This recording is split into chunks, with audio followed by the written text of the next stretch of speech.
Mi nombre es William David Moreno Vanegas. Soy estudiante de Psicología en la Escuela de Ciencias, Artes y Humanidades de la UNAD. Voy a hablarles un poco del análisis del libro de Ricardo Arias, publicado en 2011, el cual se llama Historia de la Colombia Contemporánea desde 1920 al 2010.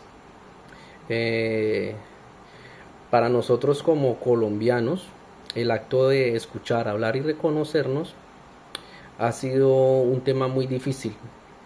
El acompañamiento psicosocial sería como una herramienta supremamente necesaria para que hechos como el de la masacre de las bananeras no se repitan, para que situaciones como la de la guerra del caucho y todo el exterminio que se dio allí por el caucho, valga la redundancia, y todas las muertes que se generaron después del fatídico asesinato de Jorge Eliezer Gaitán, toda la violencia que se generó luego del fraude del voto nacional y la exclusión de los partidos y las nuevas fuerzas que pretendían llegar al poder y que se les reconociera como colombianos y como iguales a todos los pensamientos y las diversas formas de ver el país.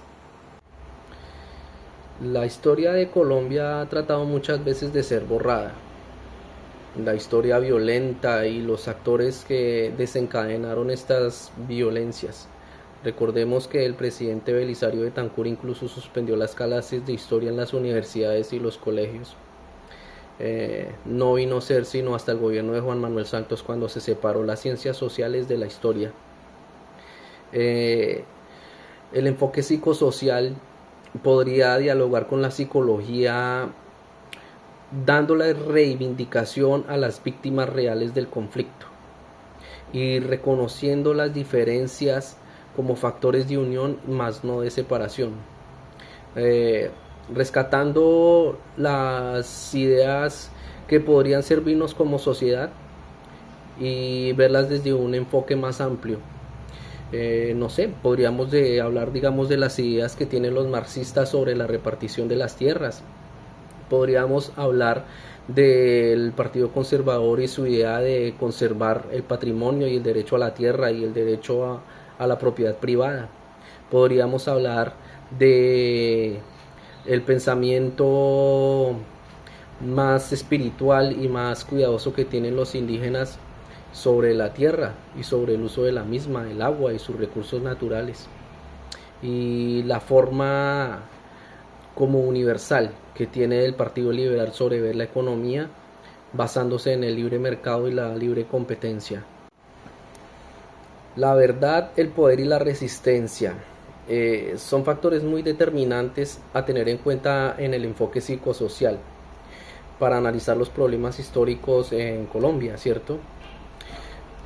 Pues resulta que la verdad es muy difícil conocerla muchas veces porque los actores armados siempre han sido patrocinados por poderes económicos. La historia de nuestro país se repite y se repite como un ciclo interminable, un círculo violento y sangriento del que pareciera que no tuviéramos escapatoria. Reconocer a estos actores y a estos financiadores causaría en Colombia un impacto económico sin precedente. Ellos están envueltos en una esfera de poder y ellos son los que controlan los medios de comunicación, son los que controlan las fábricas de alimentos, son los que controlan las metalurgias, la economía y en general muchísimas de las empresas colombianas, ¿no? Y lo que mueve la economía dentro del país. La resistencia del pueblo y de esa memoria que se niega a desaparecer ha dejado claramente huella y ha sido muy buena, digamos, en el reconocimiento y la no repetición. Pongamos por ejemplo la de las madres de Soacha. Su guerra y su lucha aún continúa por el esclarecimiento de la verdad y ha dejado, digamos que, no una situación favorable, pero al menos se ha reconocido quiénes fueron los victimarios a corto plazo. Se ha conocido también algunos de los protagonistas en el exterminio de la UP, y se ha también conocido eh, algunos de los participantes o de los partidos que participaron en la destrucción y desaparición de la ANAPO. Se ha reconocido y se han reivindicado muchísimos de los derechos a los trabajadores, y pues se le ha dado más voto y valor a los pueblos indígenas de Colombia gracias al reconocimiento de ellos como víctimas del conflicto armado.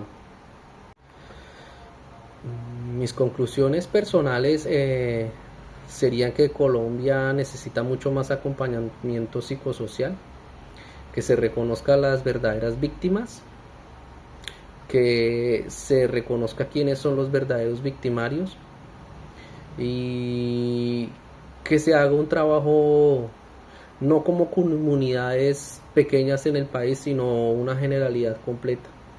El país debe cambiar su enfoque y entender que el multiculturalismo que tenemos nosotros no es un factor para la división ni para el regionalismo, sino debería ser una, una fuente de unión para que todos podamos tener un país en paz y acompañarnos los unos y los otros, entender nuestras diferencias como algo que nos complementa y no que nos separa, entender la historia de la violencia para no repetirla y hacer el acompañamiento psicológico pertinente, ya que muchísimas de las comunidades que han sufrido el flagelo de la guerra y los pueblos, las identidades sexuales, políticas, económicas incluso, no han tenido una reparación verdadera y que